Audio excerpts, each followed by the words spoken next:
Finally tonight, a look ahead at the U.S. Supreme Court hearings on the health care reform law. 2 years ago this week, President Obama signed a law that aims, among other things, to expand insurance coverage to 32 million more Americans by the end of the decade, starting in 2014. But the Affordable Care Act has been the subject of heavy political and legal battles from the outset. Next week, the Supreme Court will hear 3 days of arguments over challenges to the law brought by 26 states and others who argue it is unconstitutional. The court case also lands in the heat of this election season. Today, Republicans mark the anniversary by registering their continued opposition to the law.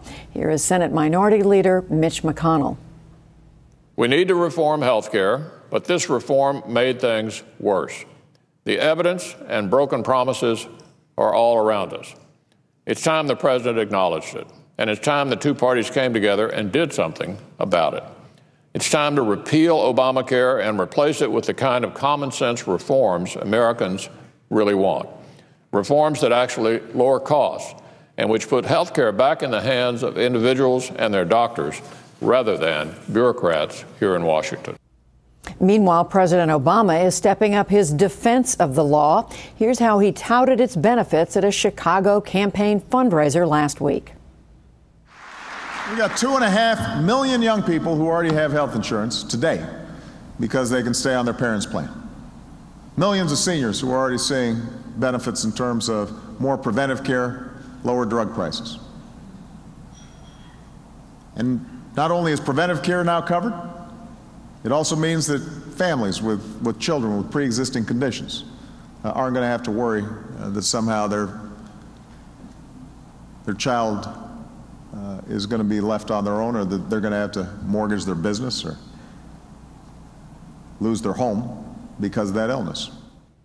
And now, a viewer's guide to the law and the case going before the court. We'll get that from two people who will be with us on air and online tonight and next week.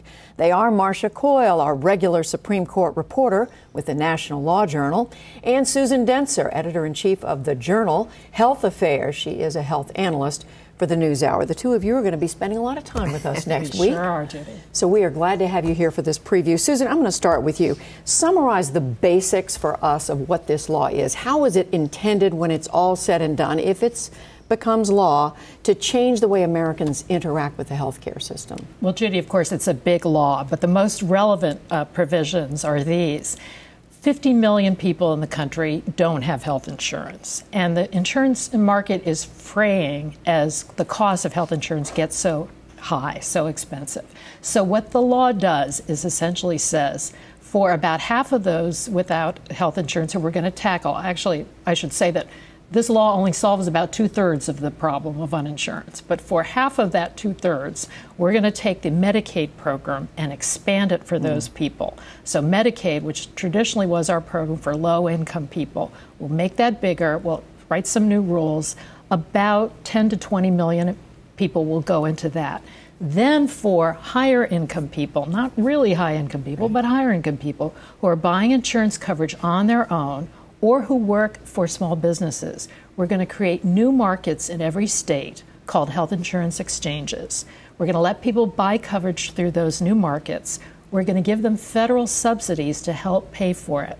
Then we're going to do something else. We're going to change the health insurance market, because right now, for a lot of people, the health insurance market operates by leaving out people who are sick and just trying to insure the people who are healthy. Doesn't work very well. So we're going to change the rules. We're going to turn it around. We're going to get everybody in the pool. So in a sense, the government is saying it's like a lifeguard. Everybody get into the insurance pool.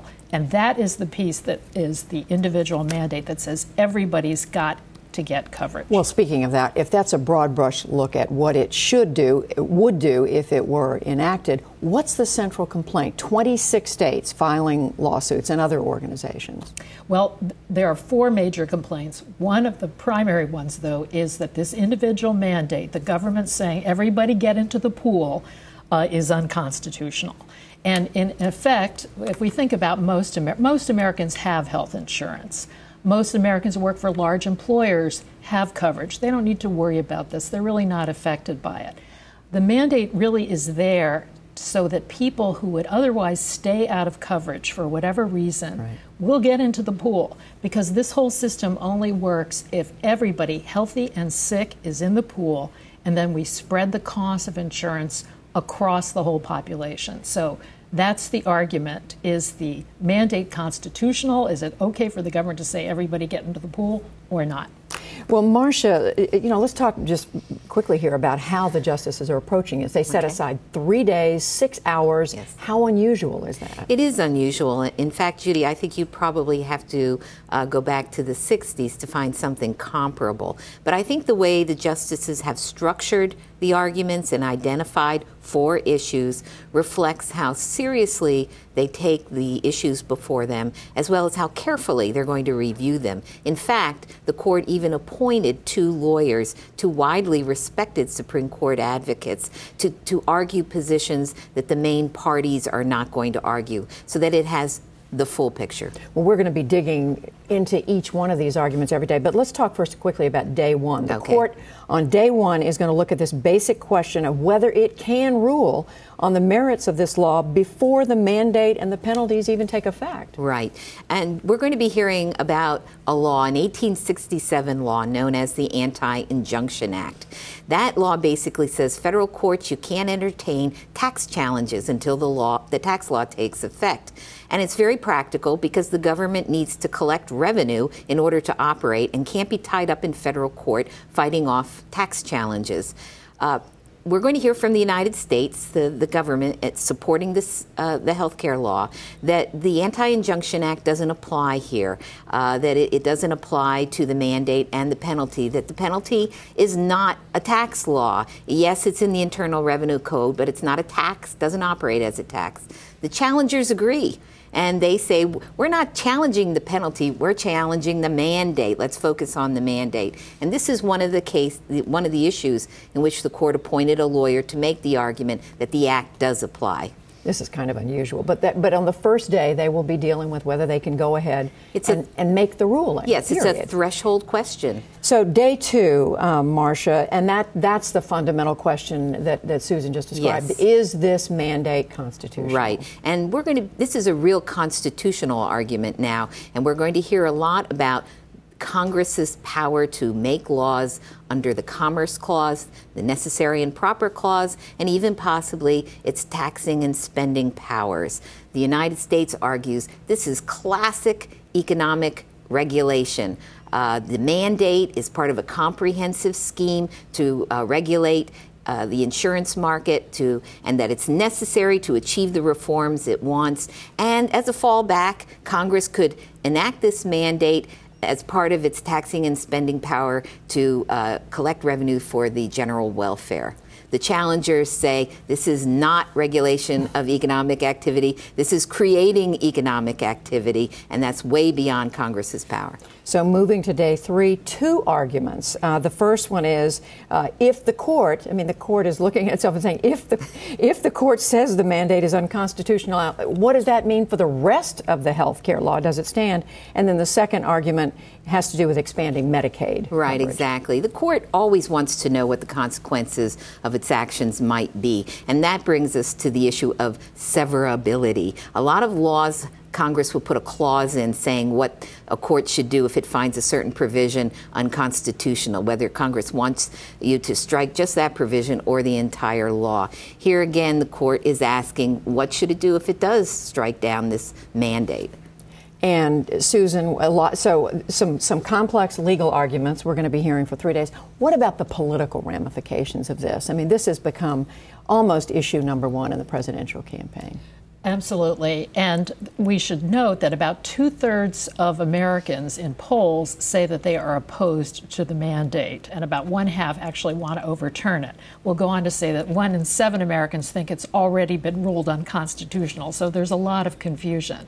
But I think we know that going into the election, regardless of how the court rules, most likely at the end of June, this will be a huge issue in the election campaign.